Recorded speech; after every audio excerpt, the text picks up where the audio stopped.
Hello students, welcome to our YouTube channel. आज हम लोग साइंस के जो मॉडल्स हैं उनके बारे में स्टडी करेंगे, इसलिए मैंने इन मॉडल्स को आपके सामने रखा हुआ है। और हर मॉडल के बारे में हम लोग एक्सप्लेन करेंगे और अच्छे से आपको इसको देखना है। ये आपके वाइवा के लिए, प्रैक्टिकल्स के लिए काफी इंपॉर्टेंट है।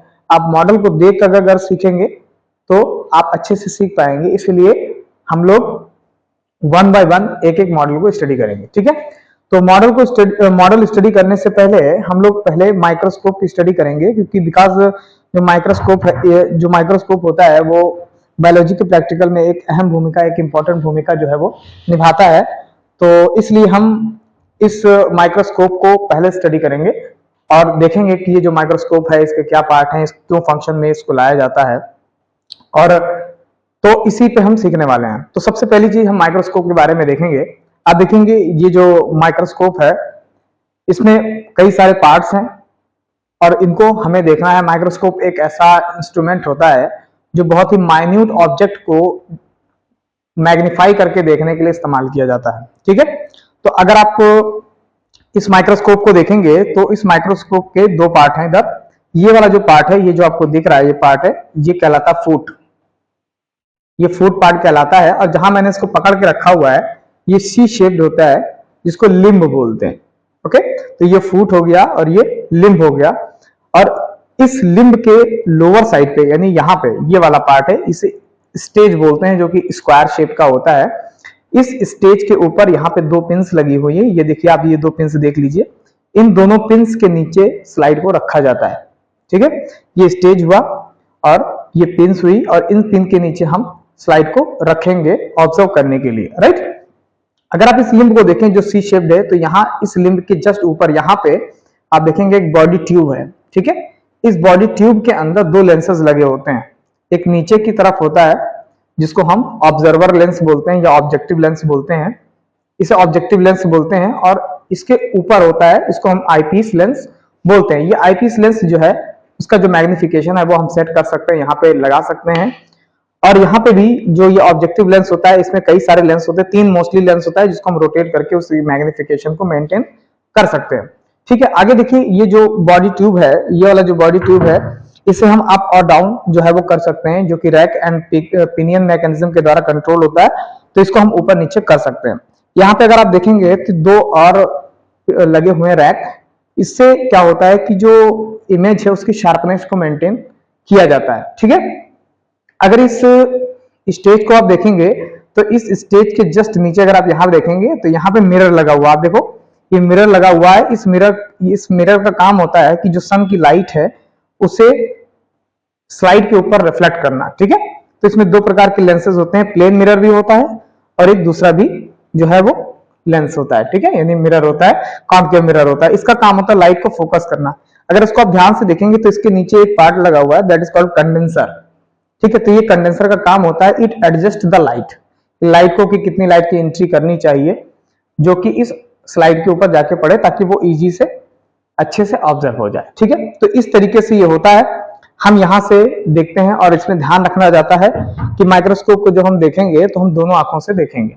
ठीक है, तो ये माइक्रोस्कोप के बारे में कुछ जो है वो पार्ट था जो मैंने आपको समझाया। ठीक है, इसके कई साल मैं एक बार फिर से रिवाइज की दे रहा हूँ। ये फुट कहलाता है, ये स्टेज कहलाता है, ये ऑब्जेक्टिव लेंस होते हैं, यहाँ पे आईपीस लेंस होता है, ये लिम्ब कहलाता है, ये रैक एंड पिनियन मैकेनिज्म होता है, और ये जो है वो शार्पनेस को इंक्रीज करता है। ये आपका जो है वो लेंस होता है, जो कि लाइट को फोकस करता है स्लाइड के ऊपर, ताकि उसको आसानी से देखा जाए और इसे अच्छी लाइट में रखा जाता है। राइट, तो ये आपका जो था वो एक माइक्रोस्कोप के बारे में था।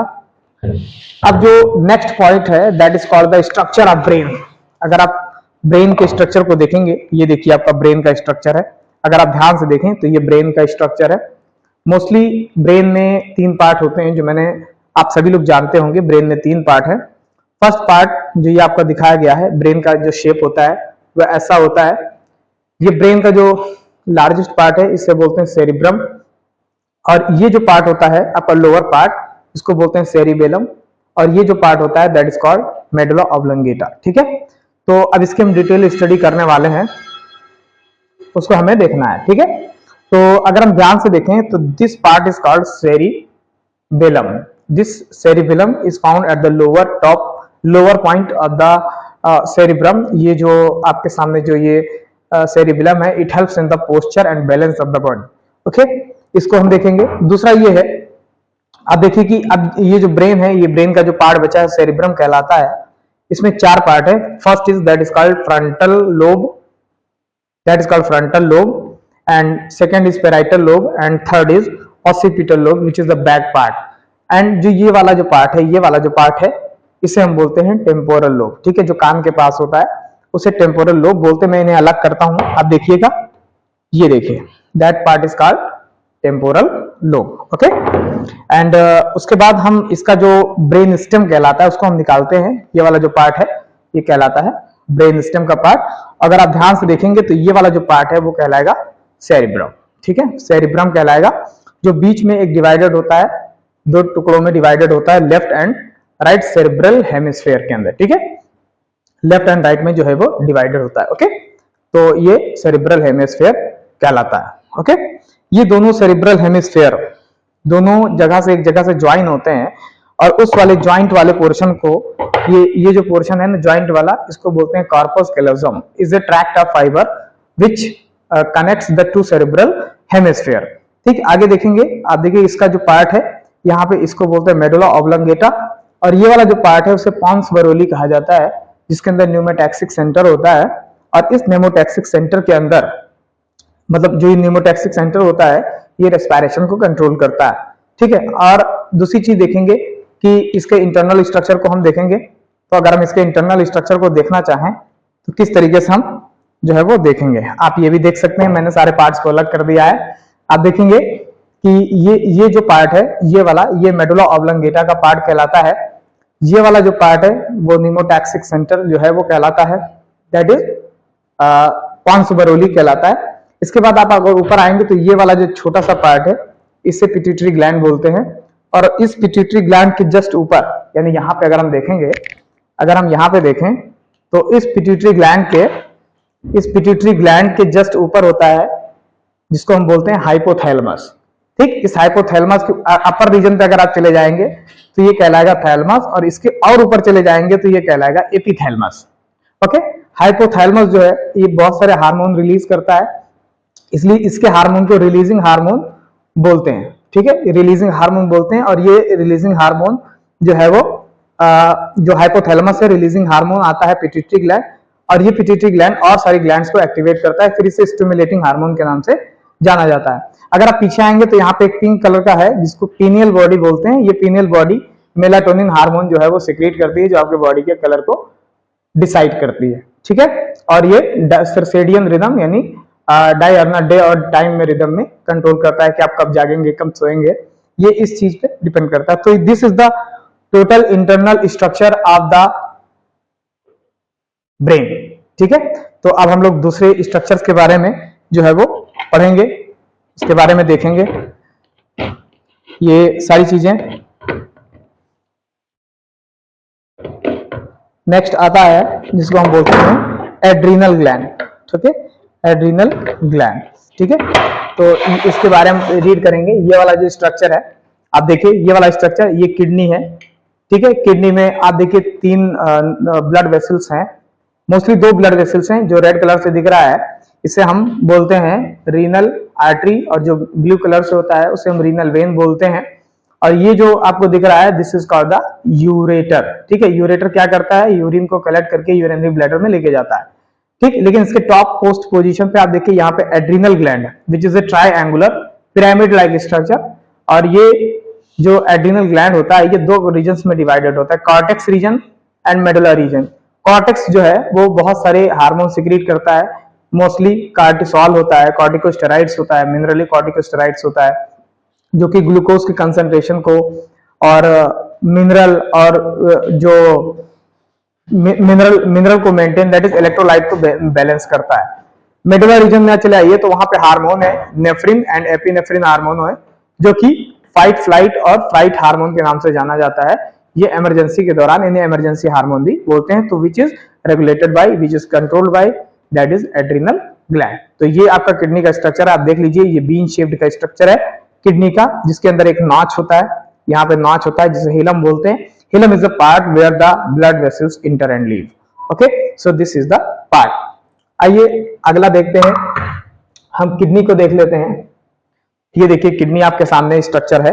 आप यहाँ पे देखिए ये जो ब्लू कलर से आपको दिख रहा है, ब्लू कलर की जितनी भी ब्लड वेसल्स होती हैं वो वेन होती हैं, that is called renal vein. और जो रेड वाली है उसे कहते हैं रीनल आर्टरी। ठीक है, आप देखिए ये जो किडनी है, ये किडनी एक बीन शेप्ड का स्ट्रक्चर है। ये वाला जो पार्ट है वो renal sorry that is hilum कहलाता है, जहां पे ब्लड वेसल्स इंटर करती हैं। आप देखिए यहाँ पे बहुत सारे, यहाँ पे जो जो जो आपका किडनी है इसके ऊपर एक कैप्सूल है जिसको बोलते हैं ग्लिसन्स कैप्सूल। ठीक, आपकी जो किडनी भी है वो दो पार्ट में डिवाइडेड है, that is called cortex and medulla. Okay, that is cortex and medulla. तो cortex is the outer structure of the kidney and medulla is the region where all the filtration of the blood takes place. So यहाँ पे देखिए कुछ गड्ढे जैसे structure है, गड्ढे जैसे स्ट्रक्चर को हम जो यहाँ पे पॉइंट जो दिया गया है दैट इज कॉल्ड पिरामिड्स। ठीक है, इन्हें पिरामिड्स कहा जाता है, यहाँ पे लिखा हुआ है आप सब देख सकते हैं, पिरामिड्स कहा जाता है। उसके बाद यहाँ पे जो फिल्ट्रेशन होता है, ब्लड का फिल्ट्रेशन होता है और जो यूरिन कलेक्ट किया जाता है वो रीनल पेल्विस में कलेक्ट किया जाता है, जो कि फनल शेप्ड स्ट्रक्चर होता है। यहाँ पे यूरिन को टेम्परेरी स्टोर किया जाता है और फिर यूरेटर के माध्यम से उसे यूरिनरी ब्लैडर के अंदर स्टोर किया जाता है। ठीक है, तो ये अलग अलग जो है वो पार्ट हैं, आप यहाँ पे देख सकते हैं। ये 5th वाला पार्ट है, इसे पेपिला कहा जाता है, और 6th वाले पार्ट को यहाँ पे मेजर कैलिक्स। ठीक है, बीच बीच में अगर आप देखेंगे तो 14 में एडिपोज टिश्यूज होते हैं। तो ये सारी चीजें यहाँ पे हैं जो कॉलम आते हैं, और ये जो यूरिन होता है वो कलेक्ट होके रीनल पेल्विस में जाता है और वहां पे वो जो है वो स्टोर करता है। ठीक है, तो ये चीज इसके अंदर आपको बताने की कोशिश की गई। अब आइए हमारे जनरेशन को मेंटेन करने वाला एक है जिसको हम बोलते हैं दैट इज कॉल्ड डीएनए। ठीक है, दैट इज कॉल्ड डीएनए। आप देखिए ये डीएनए का स्ट्रक्चर है, and this structure is twisted double helix model which is given by Watson and Crick. Watson Crick ने इसको दिया था। इसके अंदर क्या होता है कि जो डीएनए होता है उसके अंदर दो पॉलीन्यूक्लियोटाइड चेन जो है वो आपस में एंटी पैरेलली जो है वो रन करते हैं, एंटी पैरेलली रन करते हैं, और ये दोनों आपस में जो है वो ज्वाइन होते हैं, इसको हाइड्रोजन बॉन्ड से ज्वाइन होते हैं, जहां पे दो पॉलीन्यूक्लियोटाइड चेन जो आपस में एंटी पैरेलली रन कर रहे हैं वो बेसेस के द्वारा adenine, guanine, cytosine and thymine. ठीक है, इन केस ऑफ थायमीन, देखिए डीएनए के केस में थायमीन होता है लेकिन आरएनए के केस में यूरेसिल होता है। तो यहाँ पे एडेनिन और adenine, guanine, cytosine and thymine, आप देख सकते हैं एडेनिन और थायमीन डबल बॉन्ड से जुड़े होते हैं और ग्वानिन और साइटोसिन ट्रिपल बॉन्ड से जुड़े होते हैं। ठीक है, एडेनिन और थायमीन एटीजीसी इसको बोलते हैं। एटी जो है वो डबल बॉन्ड से जुड़ा होता है, ग्वानिन और साइटोसिन जो है वो ट्रिपल बॉन्ड से ज्वाइन होता है। ये ट्रिपल बॉन्ड हाइड्रोजन बॉन्ड्स कहलाते हैं, and hydrogen bonds are shown by 3 dotted lines. ठीक है, अगर आप ध्यान से इसको देखेंगे, तो ये जो बीच में जो एक एक्सिस है इसको बोलते हैं, ये जो एक्सिस है इसको बोलते हैं दैट इज डीएनए एक्सिस, यानी इस हेलिक्स का एक्सिस होता है जिसके चारों तरफ ये टर्न किया जा रहा है। ठीक है, यहाँ पे आप देखेंगे एक हेलिक्स में यानी 1 टर्न के अंदर 10 बेस पेयर होंगे, 1 2 3 4 5 6 7 8 9 10 बेस पेयर होंगे, और इन 10 बेस पेयर की जो डिस्टेंस होगी वो 34 एंगस्ट्रॉम होगी, और एक बेस के बीच की जो डिस्टेंस होगी वो 3.4 एंगस्ट्रॉम होगी। ठीक है, तो ये जो डिस्टेंस ये मेंटेन की जाती है। ठीक है, एडेनिन और guanine that is called pyrimidine, cytosine and thymine is called pyrimidine। Okay, तो ये सारी ये स्ट्रक्चर, अब इसका काम क्या है? इसका काम है जनरेशन को मेंटेन करना। ठीक है, all the information which is given to the body is by DNA with the help of messenger RNA. ठीक है, तो जो मैसेंजर आरएनए होता है वो डीएनए की सारी इंफॉर्मेशन को सिंगल स्टैंडर्ड कॉपी में न्यूक्लियोटाइड में स्टोर करता है, फिर उसके बाद ट्रांसलेशन की प्रक्रिया के द्वारा प्रोटीन बनाता है और उसको एक्सप्रेस करता है, which is known as gene expression. उसे जीन एक्सप्रेशन के नाम से जाना जाता है। तो ये पूरा का पूरा जो है वो एक स्ट्रक्चर था, वो मैंने आपको बताया। ओके, चलिए नेक्स्ट मॉडल की तरफ चलते हैं, which is called next model that is known as respiratory system. ठीक है, अगर आप रेस्पिरेटरी सिस्टम को देखेंगे तो यहाँ पे बहुत सारे स्ट्रक्चर दिया गया है, ठीक है, जिसमें से पहला है नेजल कैविटी, यानी जो एयर है वो नेजल कैविटी से यानी नोज के द्वारा, नॉस्ट्रिल के द्वारा इंटर करती है। डस्ट और पार्टिकल्स, डस्ट और पैथोजेंस को हेयर्स और म्यूकस के द्वारा ट्रैप कर लिया जाता है, फिर वो एयर जो है वो इंटर करती है नॉस्ट्रिल के माध्यम से नेजल कैविटी में। नेजल कैविटी के बाद सेकेंड पोजिशन है जिसको बोलते हैं नेजल कॉन्का। नेजल कॉन्का एक वाइड एरिया होता है, नेजल कॉन्का एक वाइड एरिया होता है जहां पे जो एयर है वो रेजोनेट करती है। वहां पे जो बोन होती है जिसको टर्बाइनल बोन बोलते हैं, तो उस टर्बाइनल बोन में एयर का जो टेम्परेचर है उसे इक्विलिब्रियम में लाया जाता है बॉडी के, और आगे एयर जो है वो ट्रेवल करती है ओरोफैरिंक्स के माध्यम से, ठीक है। यानी जो एयर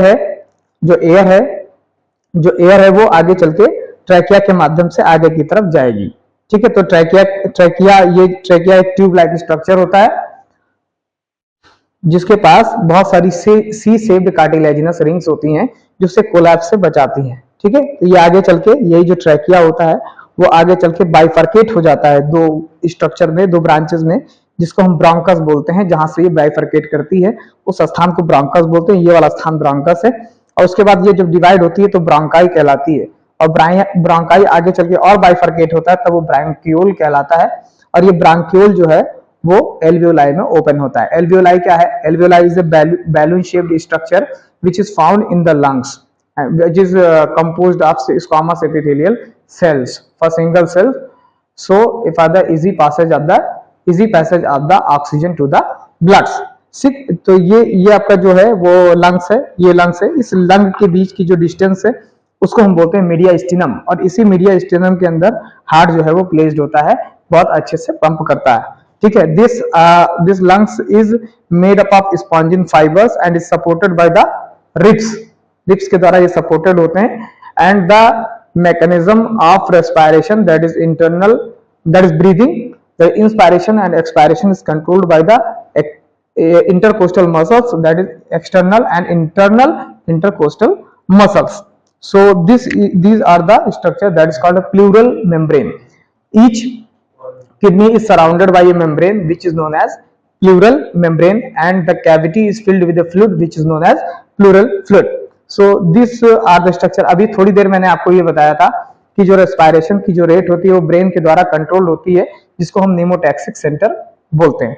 सो ये थोड़ा सा स्ट्रक्चर मैंने आपको इसके बारे में बताया, और एयर जो है वो इस तरीके से इंटर करती है। यहाँ पे अगर आप देखेंगे तो यहाँ पे एक लेरिंग्स का पार्ट होता है, वो लेरिंग्स जो है वो क्या करती है, वो जो लेरिंग्स है वो आवाज प्रोड्यूस करती है, यानी is a sound box, it is a sound box, ठीक, which produces the sound, okay, due to the presence of vocal cords which is a cartilaginous flap, ठीक है, कार्टिलेजिनस फ्लैप कहलाता है। चलिए, ये हम लोगों ने इसको सीखा। अब जो नेक्स्ट स्ट्रक्चर है that is called digestive system, ठीक है। तो डाइजेस्टिव सिस्टम आपके सामने यहाँ पे बना हुआ है, मैं इसको दिखाने की कोशिश करता हूँ। आप देखिएगा कि ये जो डाइजेस्टिव सिस्टम का स्ट्रक्चर है, आप देखिए ये जो स्ट्रक्चर है ये माउथ कहलाता है। उसके बाद हम आगे चलेंगे तो ये बक्कल कैविटी कहलाता है। तो यहाँ पे चलेंगे तो ये बोलेगा, ये that is called oropharynx. I have told you about, अभी मैंने आपको यहाँ पे जो बताया था ये इस लंग्स में, तो दैट इज कॉल्ड, यहाँ पे जो इंटर करेगा दैट इज कॉल्ड नेजोफेरिंक्स, ठीक है, नेजोफेरिंक्स कहलाता है, ठीक है। और यहाँ पे that is called oropharynx. Oropharynx is the pathway to the food into the digestive system, ठीक है। तो ये आगे नीचे जाएगा, और ये जो 6 वाला पोर्शन जो आपको यहाँ पे दिख रहा है दैट इज कॉल्ड ऑसोफेगस। 7 वाला, ये वाला पार्ट स्टमक कहलाएगा, ये वाला पार्ट ड्यूडेनम कहलाएगा, ये पार्ट पैंक्रियास कहलाएगा, ये पार्ट आपका लार्ज इंटेस्टाइन कहलाएगा, ये पार्ट आपका स्मॉल इंटेस्टाइन कहलाएगा, ये पार्ट आपका रेक्टम कहलाएगा, ओके, ये पार्ट आपका लीवर कहलाएगा। तो इस तरीके से जो फूड है वो ऑसोफेगस से होते हुए स्टमक में आता है, स्टमक के द्वारा ड्यूडेनम में आता है। ड्यूडेनम के अंदर जो फूड है वो मिक्स होता है एंजाइम से, ठीक है, पैंक्रियाज और लीवर के एंजाइम से जो है वो फिल्ड होता है। जैसे जो लीवर होता है वो मोस्टली बाइल साल्ट्स को प्रोड्यूस करता है, ठीक है। तो यहाँ पे जो ड्यूडेनम है, उस ड्यूडेनम के अंदर जो फूड है उसका डाइजेशन होगा, और कंप्लीट डाइजेशन आपका स्मॉल इंटेस्टाइन में होगा।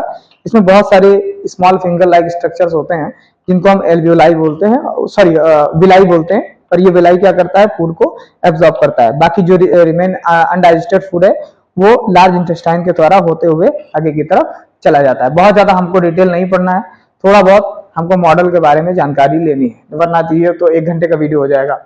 चलिए आगे की तरफ देखते हैं नेक्स्ट, जिसको हम बोलते हैं that is called circulatory system. इसमें आपको केवल एक चीज ध्यान रखनी है सर्कुलेटरी सिस्टम में, कि जो सर्कुलेटरी सिस्टम होता है वो 3 पार्ट कंपोज होता है। सर्कुलेटरी सिस्टम जो है वो 3 पार्ट का कंपोज होता है। First is that is called heart, second is that is called blood vessels and third is blood. This composed of circulatory system. तो हार्ट आप जानते हैं कि हार्ट जो है उसका काम होता है ब्लड को पंप करना all over the body, and heart is supplied with arteries and veins. ठीक है, तो ये जहां जहां जिस भी जगह पे आर्टरीज रहेंगी उस पोजीशन उस लोकेशन के आधार पे उसका नाम रख दिया जाएगा। जैसे सबसे पहला यहाँ पे लिखा है जो red colour say that is called carotid artery, और जो blue colour say that is called carotid when. और अगर हम नीचे की तरफ आते हैं तो यहाँ पे कहलाएगा फीमोरल आर्टरी, फीमोरल वेन। ये अलग अलग आपको ये नाम याद नहीं रखना है ज्यादा, आपको केवल इतना याद रखना है कि जो हार्ट है वो हार्ट जो है वो ब्लड को सब जगह से सप्लाई करता है with the help of artery, और जो वेन है वो सब जगह से इम्प्योर ब्लड को लाती है हार्ट में। ठीक है, बस आपको ध्यान रखना है कि केवल बॉडी के अंदर केवल पल्मोनरी आर्टरी एक ऐसी आर्टरी है जो इम्प्योर ब्लड को लेके जाती है। ठीक है, और पल्मोनरी वेन एक ऐसी वेन है जो कि प्योर ब्लड को लेके जाती है। ठीक है, तो आई थिंक आपको ये मॉडल समझ में आए होंगे और ये मॉडल आपने अच्छे से सीखा होगा। कभी हम इस पे और डिटेल चर्चा करेंगे, क्योंकि ये मॉडल सभी अपने आप में काफी वाइड है, इनको अगर समझाया जाए तो कम से कम 1 आवर का तो समय लगेगा ही। इसलिए हमने बहुत ही तेजी से, क्योंकि हमारे पास सारे मॉडल थे, सभी को समझाना था थोड़ा बहुत, वाइवा के लिए, प्रैक्टिकल के लिए मोस्टली ये चैलेंजेस आते रहते हैं। आपके सामने मॉडल रख दिए जाते हैं और आपसे पूछा जाता है क्वेश्चन, तो आप बताने में असमर्थ होते हैं। तो इसलिए हमने ये थोड़ा सा प्रयास किया है। हम इस पर और डिटेल वीडियो भी बनाएंगे बाद में, लेकिन तब तक के लिए अभी आप इसको सीखें और इसे जानें। ठीक है, for next video comment, next video के लिए आप कमेंट कर सकते हैं कि इसका पार्ट 2 बनाया जाए। ओके, तब तक के लिए इसे आप सीखिए। धन्यवाद।